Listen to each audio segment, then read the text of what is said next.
હું જે બોલાવું એ મારી સાથે બોલજો. I want to excel in my academics and I will. આ વાક્ય સવારે ઉઠો, ભગવાનનું નામ સ્મરણ કરી લો, પછી પહેલું વાક્ય તમારે મનમાં બોલવાનું. અને તમે ધારો તો તમે કરી શકો. અત્યારે વિદ્યાર્થી અવસ્થા છે, બીજી કોઈ વિશેષ જવાબદારી તો ઘરમાં હોય નહીં. હા કે ના? કમાવાની, ઘરના કોઈ ભરણ પોષણની, કોઈ ભાઈ બહેનની ઇત્યાદિ વ્યવહારિક જવાબદારી કંઈ હોય નહીં. અત્યારે સંપૂર્ણ ફોકસ આપણે આની ઉપર રાખવાનું છે. કેવો અભ્યાસ લોકો કરે છે. 2018ની સાલમાં કર્ણાટકાનું SSC બોર્ડનું પરીક્ષાનું રિઝલ્ટ જાહેર થયું. ત્યાંના માર્ક્સ ને સિસ્ટમ ને સબ્જેક્ટ્સ પ્રમાણે ટોટલ 6 વિષયોનું 625 માર્ક્સમાંથી રિઝલ્ટ પ્રકાશિત થાય. જે બોર્ડમાં પ્રથમ સ્થાને જે યુવાને આવ્યો એને 625માંથી 624 માર્ક્સ પ્રાપ્ત થયેલા. 625માંથી 624 એટલે કેવો દેખાવ કહેવાય? અદ્ભુત કહેવાય ને. અને આપણને 625માંથી 624 આવે તો કેટલો આનંદ થાય. આવે તો આવે તો આનંદ થાય, પણ આવે તો 624 આઉટ ઓફ 625. મોહમ્મદ કૈફ આ યુવાનનું નામ એ નિરાશ થઈ ગયો. તમે ગૂગલ ઉપર આ નામ મૂકીને સર્ચ કરજો એ story. Karnataka SSC result 2018 Mohammad Kaif એ નિરાશ થઈ ગયો અને એને માર્કશીટ લેવાની મનાઈ કરી દીધી કે આ માર્કશીટ મને ખપે નહીં. 625માંથી 625 મારા માર્ક્સ મારા નામ નીચે લખેલા હોય તો જ હું માર્કશીટને અડું, બાકી હું અડું નહીં. એને રીએવેલ્યુએશન કરાવડાવ્યું અને ફરી વખત ઇવેલ્યુએટ થયા એના બધા પેપર્સ. 625માંથી 625ની માર્કશીટ તૈયાર થઈ અને એને સ્વીકારી.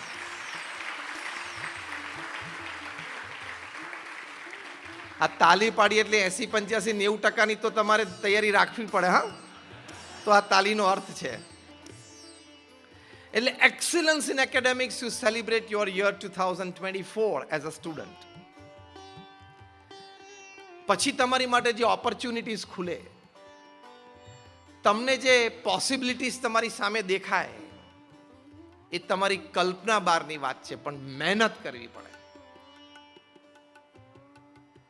દર વર્ષે ભારત વર્ષમાં 180 થી 200 જેટલા IAS ઓફિસર્સ બને છે, એટલે કે નવા રિક્રુટ થાય છે. એમાં વારાણસી ઉત્તર પ્રદેશના એક IAS ઓફિસર બન્યા. એની સ્ટોરી છે, એનું નામ ગોવિંદ જયસ્વાલ. આ પણ તમે ગૂગલ ઉપર જઈને એની સ્ટોરી વાંચજો, ખૂબ પ્રેરણાદાયી છે. અત્યંત ગરીબ પરિવારમાં એ જન્મેલા. એમના પિતાશ્રી સામાન્ય રિક્ષા ચાલક. ઘરમાં ઘણી બધી ગરીબી. માંડ એક જોડ કપડા એમની પાસે રહેતા. રાત્રે શર્ટ પેન્ટ કઈ ધોઈ નાખે અને સવારે પાછા પહેરી લેવાના. આ ગોવિંદ જયસ્વાલે મનમાં એક સંકલ્પ દ્રઢ કર્યો કે મારે IAS ઓફિસર થવું છે. હવે આટલી દારૂણ ગરીબી, અભ્યાસ માટેના ચોપડાના ખર્ચા, ટ્યુશન માટેના ખર્ચા કોઈ રીતે પોસાય નહીં. વળી ક્યાંકથી થોડીક મદદ મળી, તોય મદદ ખૂટે. એટલે ગોવિંદ જયસ્વાલે નિર્ણય કર્યો કે મારે IAS તો થવું જ છે. ટ્યુશન માટેની ફીના બાકીના પૈસા હું ક્યાંથી લાવું? એટલે એમણે 3 ટાઈમના બદલે 2 ટાઈમ અને પછી 2 ટાઈમના બદલે 1 જ ટાઈમ જમવાનો સંકલ્પ કર્યો કે બાકીના મીલ્સ, એટલે કે હું રાત્રિ ભોજન ન લઉં અને એ જે ઓછા ઘઉં મારા ઘરમાં ખરીદી શકાય, એ જે પૈસા બચે એ હું ટ્યુશન અને મારા પુસ્તક પાછળ વાપરીશ. દ્રઢ મનોબળ હોય વિદ્યા અભ્યાસ માટેનો, તો વ્યક્તિ કઈ કક્ષા સુધીનો નિર્ણય લઈ શકે અને કઈ કક્ષા સુધી એ વ્યક્તિ પોતાના જીવનમાં અનુસરણ કરી શકે છે એનો આદર્શ દાખલો છે. આ ગોવિંદ જયસ્વાલ જેવી પરિસ્થિતિ તો આપણે અહીંયા બેઠા એ કોઈની નથી. એમ આઈ રાઈટ ઓર રોંગ? એમણે આ નિર્ણય કર્યો. એમણે 2006ની સાલમાં પ્રથમ અટેમ્પ્ટમાં યુપીએસસી ક્લિયર કરી, ફર્સ્ટ અટેમ્પ્ટમાં, અને એ પણ સામાન્ય નહીં, ઓલ ઇન્ડિયામાં 48માં રેન્કિંગ સાથે એમણે ક્લિયર કરી. All India 48th rank. ગરીબ ઘરમાં અને દારૂણ ગરીબીમાં ઉછરેલો એક છોકરો, અને આવી પરિસ્થિતિમાં વિદ્યા અભ્યાસ કર્યો, એ ફર્સ્ટ એટેમ્પ્ટમાં એને યુપીએસસી ક્લિયર કરી. આ તો મેં તમને એક બે પ્રસંગો કહ્યા. આવા ઘણા બધા પ્રસંગો કદાચ તમે પણ જાણતા હશો, પણ તમે એક નિર્ણય કરો આજે 2024ની શરૂઆત આપણે જ્યારે હમણાં 6-8 કલાકમાં થશે ત્યારે, કે મારે સારામાં સારો વિદ્યાભ્યાસ કરવો છે.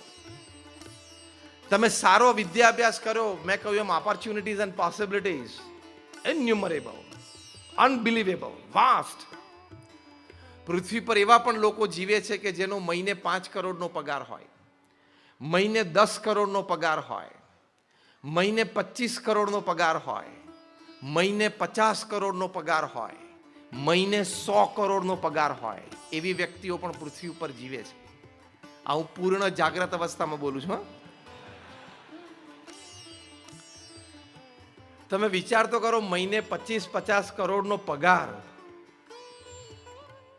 એટલે વર્ષે દિવસે 250, 300, 400, 500, 600 કરોડનો પગાર થયો. જવાબદારી પણ મોટી હોય, કાર્ય પણ વિશ્વ કક્ષાએ ફેલાયેલી મોટી મોટી કંપનીઝના સીઈઓઝ ને એમડી હોય, 12-12, 14-14 કલાકનું બહુ જ સ્ટ્રેસફુલ વર્ક રહેતું હોય. એમાં એને આનંદ આવતો હોય, કારણ કે વિદ્યાર્થી અવસ્થાથી માંડીને એમણે એ પુરુષાર્થ માટેની લગ્ની લગાડી છે, પ્રયત્ન કર્યો છે અને સફળ થયા છે. એટલે વિદ્યાભ્યાસ વખતથી જે પુરુષાર્થની આદત એ આગળ એને ચલાવીએ તેને સ્ટ્રેસ લાગતો નથી. એટલે આ કક્ષા સુધી તમે બેઠેલા સૌ પહોંચી શકો છો. Do you believe that if you decide, you can? Yes or no? Give me a broader one, louder one with your hands raised. Do you believe? હા, આપણે બધા જ માનીએ છીએ કે હું પ્રયત્ન કરું તો હું પણ આ મોહમ્મદ કૈફની જેમ, અથવા ગોવિંદ જયસ્વાલની જેમ, અથવા તો આવા પગારદાર વ્યક્તિઓની જેમ હું પણ એ કક્ષાએ પહોંચી શકું. તમને જીવનનો સંતોષ થાય, તમે 5-15 જગ્યાએ સારા મદદરૂપ થઈ શકો, તમારી પાસે વ્યવહારિક અને સંબંધોની છૂટ રહે, એટલે સમાજના ઘણા સારા કામો આવતી પેઢી માટે તમે કરી શકો. Ultimately you feel satisfied. છાતી ઉપર હાથ મૂકીને તમે તમારી જાતને 80-90 વર્ષે કહી શકો કે યસ, આઈ લીવ્ડ માય લાઈફ. એ કહી શકો એ સેલિબ્રેશન ઓફ 2024. એટલે એક નિર્ણય લેવાનો કે એક્સિલન્સ ઇન એકેડેમિક્સ, અને થઈ શકે. પરમ પૂજ્ય મહંત સ્વામી મહારાજ મુંબઈમાં બિરાજમાન હતા એ વખતે ત્યાં સ્થાનિક સત્સંગ પ્રવૃત્તિના સંતોએ આપણા એક યુવાનને સ્વામીશ્રી પાસે આશીર્વાદ માટે લઈ આવ્યા.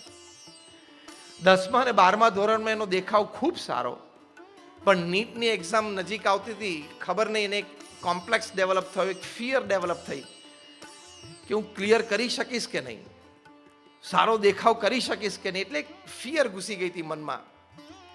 એમણે સંતોને વાત કરી છે, અને સંતો પછી એમને પ્રમુખ મહંત સ્વામી મહારાજ પાસે લઈ આવ્યા. 2017-18ની વાત. મહંત સ્વામી મહારાજે ખૂબ પ્રેમથી એને આશીર્વાદ આપ્યા, અને પછી એનો હાથ પકડીને મહંત સ્વામી મહારાજ બોલ્યા, આઈ કેન.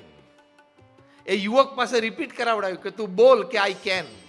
એ યુવક બોલ્યો કે I can.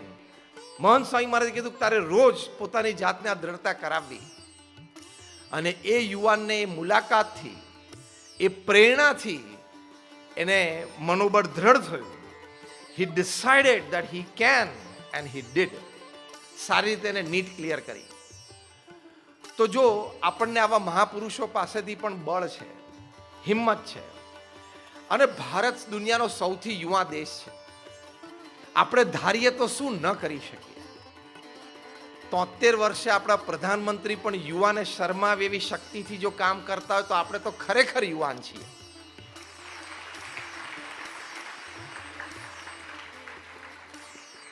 Maharshi Valmiki international એરપોર્ટનું ઉદ્ઘાટન પણ થયું, અને હવે ભગવાન રામ પણ બિરાજમાન થશે અયોધ્યામાં ભવ્ય શિખરબદ્ધ મંદિરમાં 22મી જાન્યુઆરીએ. એક વ્યક્તિ પૂર્ણ એનર્જી, પૂર્ણ પોઝિટિવ એટીટ્યુડ અને પૂર્ણ રીતે એક પોઝિટિવ ચેન્જ માટેનો પ્રયત્ન કરે તો કઈ કક્ષા સુધીનું કરી શકે છે એ આપણા માનનીય પ્રધાનમંત્રી શ્રી પ્રત્યક્ષ દાખલો છે. તો આપણે બધા we are young. India is the youngest nation in the world. 2000ની સાલમાં જ્યારે અમેરિકાના પ્રેસિડેન્ટ બિલ ક્લિન્ટન ભારત આવેલા અને હૈદરાબાદમાં હાઈટેક સિટીમાં એક આઈટી કોન્ફરન્સમાં એ બોલ્યા. એમણે કહ્યું કે India is 540 million youth. Forget 8 hours, forget 6 hours. Even if this 540 million youth, they work sincerely for their academics, for their work. Even for 4 hours a day, nobody can stop India from becoming a developed country and a superpower. Bharat દેશ વિકસિત બને, ભારત દેશ મહાસત્તા બને, એની માટેની જવાબદારી આ યુવાઓની છે. એની માટે આપણે પ્રતિજ્ઞા લેવાની છે. એની માટે પ્રથમ વાત આ છે કે એક્સિલન્સ ઇન એકેડેમિક્સ. બીજી અગત્યની વાત છે smart and ethical professionalism. Academics પૂરું કર્યા પછી તમે જ્યારે કાર્યક્ષેત્રમાં જાઓ, કોઈ પણ તમે નોકરી ધંધો કરો, એમાં smart professionalism aided by technology, ethical professionalism aided by values, એ આપણે આપણી શક્તિને તરફ દોરવાની, આપણે વિચારધારા દ્રઢ રાખવાની. તો when you go for smart and ethical professionalism, there is no force on earth that can stop you. એટલે એ અગત્યનો મુદ્દો સાથે સાથે છે. જો ક્યાંક તમે એથિકલ વેલ્યુઝમાં પ્રશ્ન આવ્યો, નીતિમત્તા અને પ્રામાણિકતામાં ક્યાંક પ્રશ્ન આવ્યો વિદ્યાર્થી અવસ્થામાં કે તમારા પ્રોફેશનલ કરિયરમાં, તો whoever you are, whatever you are, wherever you are, you will invite all sorts of problems. નાના મોટા પ્રશ્ન શરૂ થશે ને થશે. વ્યક્તિગત જીવનમાં પ્રશ્ન આવશે, પારિવારિક જીવનમાં પ્રશ્ન આવશે, વ્યવસાયિક જીવનમાં પ્રશ્ન આવશે, સામાજિક જીવનમાં, જાહેર જીવનમાં પ્રશ્ન આવશે. If you miss out on ethics, you can become zero from hero within seconds. એટલે નીતિમત્તા અને પ્રામાણિકતામાં કોઈ દિવસ ભવિષ્યમાં ક્યારેય ખોટ ના આવવા દેતા. તમે જ્યાં કામ કરતા હશો ત્યાં તમને સ્લીપરી પાથ્સ ઘણા બધા મળશે કે આ માર્ગે હું જઉં તો મને અઢળક પૈસા પણ મળી શકે એમ છે, પ્રતિષ્ઠા પણ વધી શકે એમ છે. અનએથિકલ પાથ હશે, ઘણા બધા દેખાશે, પણ mind well, your first step on that path is the start of your suicide. એ અનએથિકલ પાથ ઉપર, ગેરરીતિના માર્ગે તમે પહેલું ડગલું માંડ્યું, એ તમારી આત્મહત્યાની શરૂઆત છે. કદાચ એ માર્ગે ચાલતા તમને પૈસા પણ ઢગલો મળી જશે. શરૂઆતમાં એ પૈસા બહુ જ વાલા અને મીઠા લાગે, પણ નીતિમત્તા અને પ્રામાણિકતા તમે છોડી છે એટલે આજે નહીં તો કાલે ને કાલે નહીં તો પરમ દિવસે પ્રશ્ન આવશે, આવશે ને આવશે.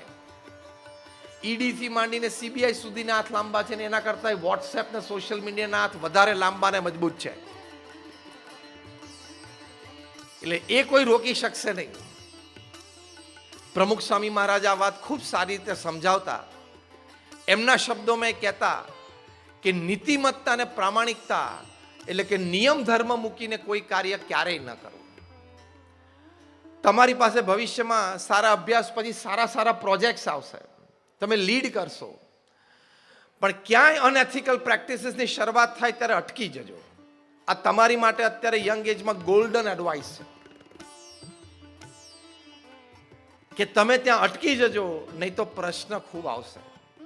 તમે પરિવાર વેરવિખેર થઈ જશે.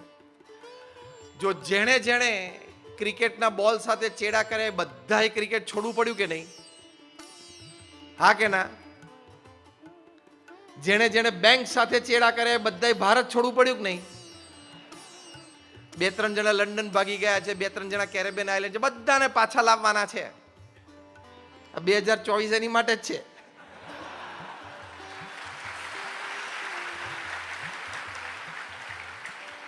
અને દિલ્હીમાં Tihar with wide arms open is ready to hug ધેમ.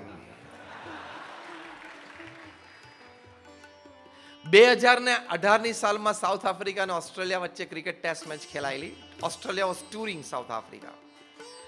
એક ટેસ્ટમાં ત્રીજા દિવસે ટી બ્રેક સુધીમાં ઓસ્ટ્રેલિયાના એ વખતના કેપ્ટન સ્ટીવ સ્મિથ, જે આ વખતે વર્લ્ડ કપમાં પણ એના એક બેટ્સમેન હતા, એ સ્ટીવ સ્મિથને અંદાજ આવી ગયો કે આપણે આ ટેસ્ટ હારી જશું. ટી બ્રેક વખતે એમને ઓપનિંગ બેટ્સમેન ડેવિડ વોર્નર સાથે, જે વાઇસ કેપ્ટન હતા, એની સાથે મસલત કરી.